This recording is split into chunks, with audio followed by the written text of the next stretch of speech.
Bivariate data relates two quantities x and y that may be changing together.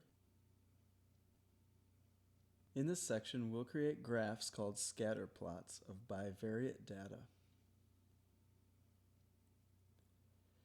Below is a scatterplot of calories versus fat grams for some common fast food items. A scatterplot simply takes an x and a y together as a coordinate pair and plots them. So one of these dots represents the highest amount of calories here, the Burger King Whopper. The x is the horizontal and the y is the vertical. So if we go over 33, okay, and then up 584, we should find the highest number of calories of all. This dot right here represents the Whopper.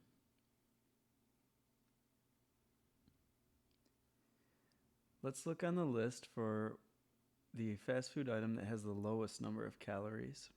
That would be the chicken tenders.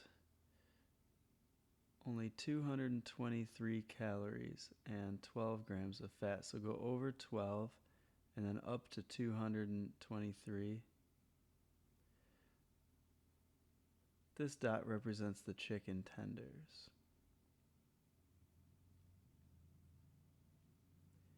Now what we're looking for in these types of graphs are trends.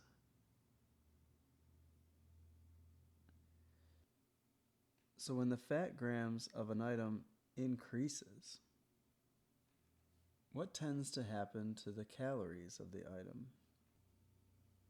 Well, we see that as we go to the right, we're going to larger and larger values of fat. Then as we go up, we're going to larger and larger amounts of calories. So as the fat grams increase, we see that the calories tend to increase too. This is called a positive correlation. There are other terms we can use to describe correlation. Positive correlation is used when we see an upward trend. Negative correlation would be a downward trend. Linear correlation means that a line is the best mathematical model for the data. High correlation means the data fits a mathematical model almost perfectly, whereas low correlation means it doesn't fit the model very well at all. What type of correlation is shown in each of these diagrams?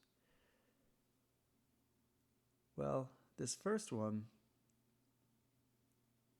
shows what we call no correlation.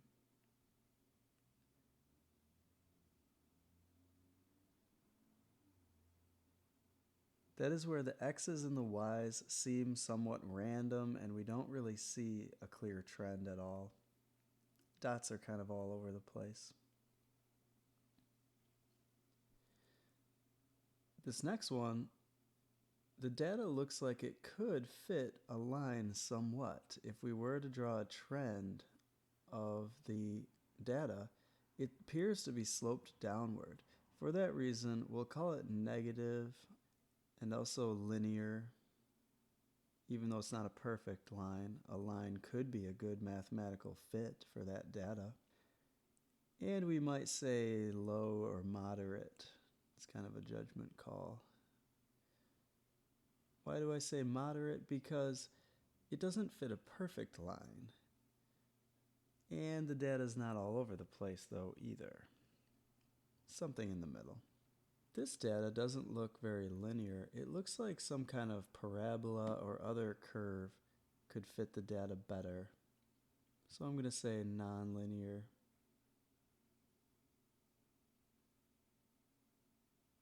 When it comes to the correlation, you might say moderate to even perhaps high. When it comes to this data set here, we're going to call this perfect. positive correlation. Why is it perfect? It fits a line perfectly. Why is it perfect? It fits a line perfectly. It's positive because we could imagine ourselves walking on this as if it were the terrain of a cross-section of Earth. And we always think about ourselves walking in the positive X direction, but as we walk, we would be going uphill. And for that reason, that's why we call it positive.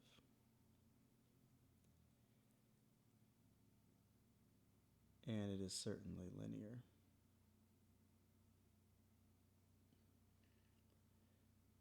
The next one's similar, but it's not perfect correlation. I'm going to call it high correlation.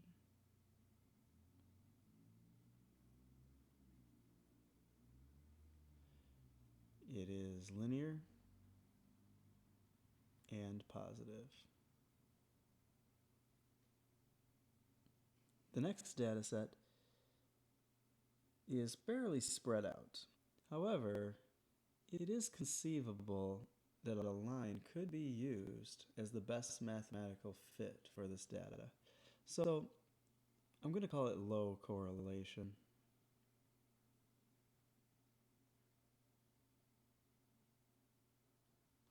And we would call this negative. The reason for that is as we walk across this cross section, as if it were a cross section of Earth,